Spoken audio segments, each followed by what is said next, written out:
So what's up guys, ngayon magpapalit tayo ng headlight ng stock. Papalit natin yung TDD. So ayun nga guys,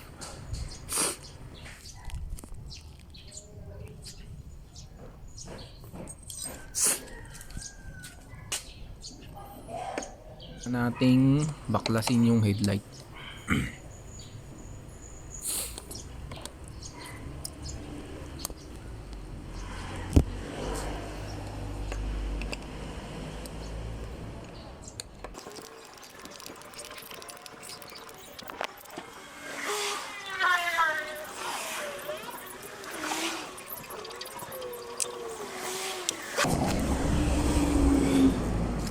Ito guys, natanggal na yung mga tornilyo.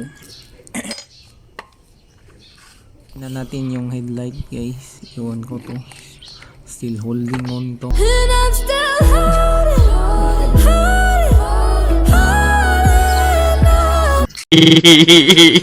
Guys, set na to, natanggal na. So ayun, nakikita natin na yung kuan ng connector pang headlight. Tatanggalin na natin yung connector. Buti pa yung connector, kailangan ng dalawang kamay. Yung relasyon nyo, ikaw lang ang kumakapit. Char. So yun guys, natanggal.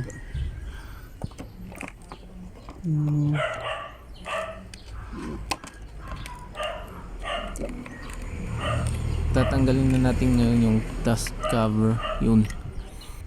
Tapos ayun na, makikita na yung valve. Tapos yung lock nya. Ngayon tatanggalin natin yung kanyang lock.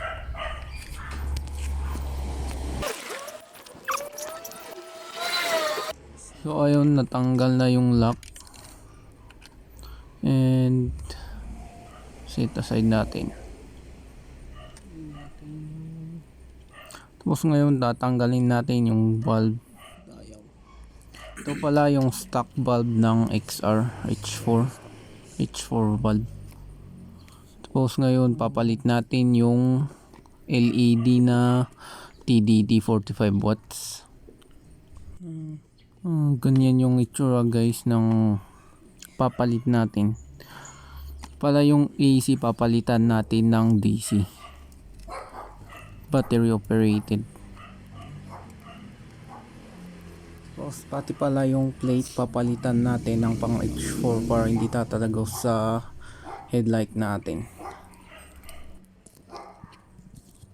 Magsi-selfie sana ako dito pero yung camera natin ayaw maki-cooperate, kaya tuloy na lang yung video. Tatanggalin natin yung plate na nakalagay, tapos papalit natin yung H4.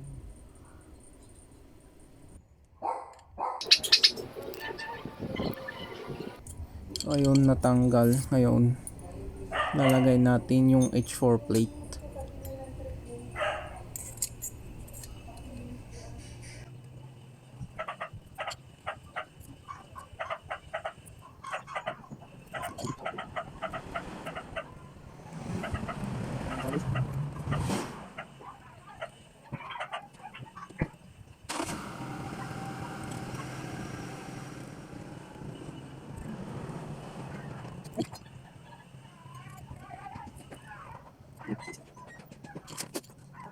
Nailagay na natin yung H4 plate, lalagay na natin sa ating headlight yung bulb.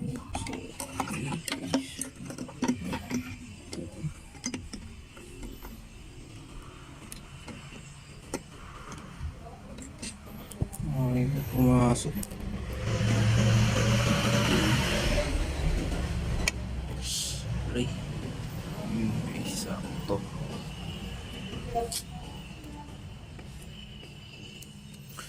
Tapos yung lock.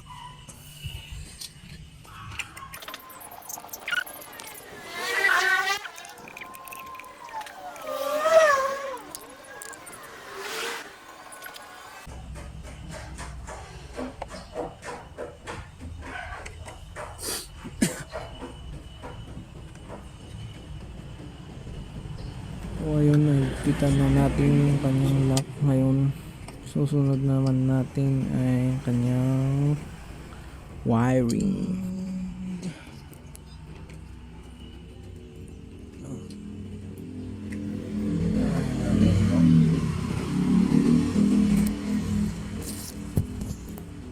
So dito magko-color coding tayo. Yung blue is for high, yung green ay para sa negative, at tsaka naman yung white ay para sa low.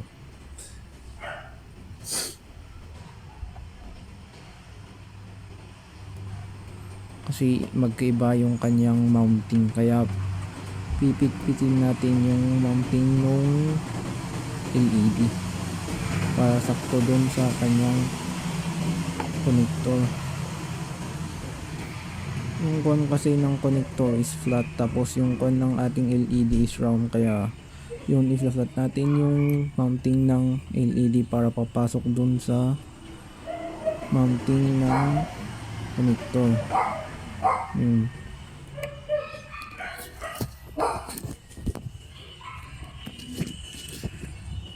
So, try na natin connect yung LED bulb sa ating connector, yung mounting kung papasok.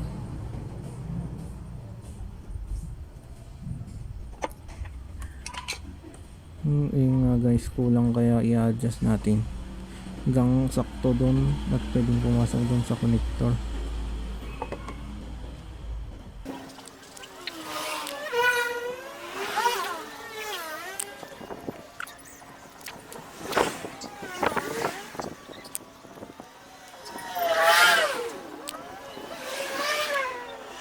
So ayun, tapos na nating ipasok lahat ng mga wiring.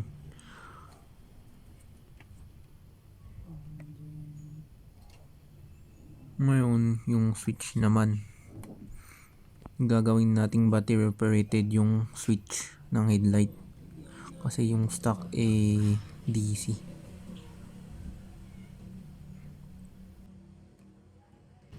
Yung yellow na galing sa switch ng headlight, tatanggalin natin, separate natin.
Yun guys, natanggal na yung wire. Yung separate nating wire galing sa headlight switch. Kasi i-connect natin sa gagawa tayo ng ibang switch para doon. Kasi yung stock naka-direkta. So yun yung switch na kung saan natin kukonek yung wire ng headlight switch. Ayun. So, kukonek na natin guys dun sa yung yellow na wire. So, ayun guys, kumana. Off natin. Diba?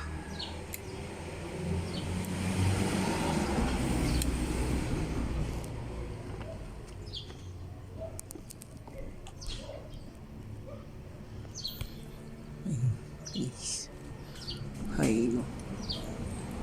Hay nga. Hello.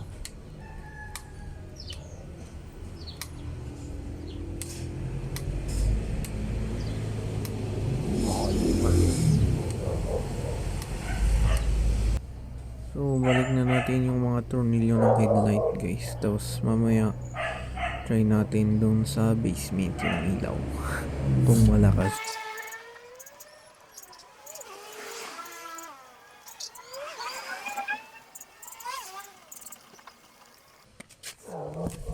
Oops guys, oops.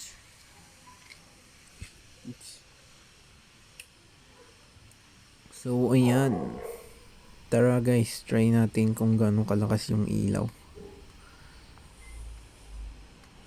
Ngayon guys, nandito tayo sa basement. High, low, low, high, low, high, low. Yun yung sequence guys. Dito high, low, high, low.